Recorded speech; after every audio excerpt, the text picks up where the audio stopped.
सवाल है कि एक शख्स के ऊपर कुर्बानी वाजिब हुई और 3 दिन गुजर गए अय्याम कुर्बानी के, वो कुर्बानी नहीं कर सका, तो अब उसे क्या करना चाहिए?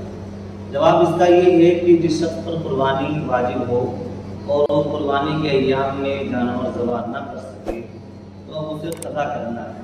उसकी सूरत ये है कि एक मुतवस्सित जानवर की जो कीमत होती है वो गरीब मिस्कीन में तक़सीम करे, और अगर इसकी वसाअत नहीं है तो बड़े जानवर का जो 7वां हिस्सा होता है उसकी जो कीमत होती है उसको जो है गरीब और मिस्कीन में तक़सीम करे। इस तरीके से उसकी कुर्बानी की क़ज़ा हो जाए।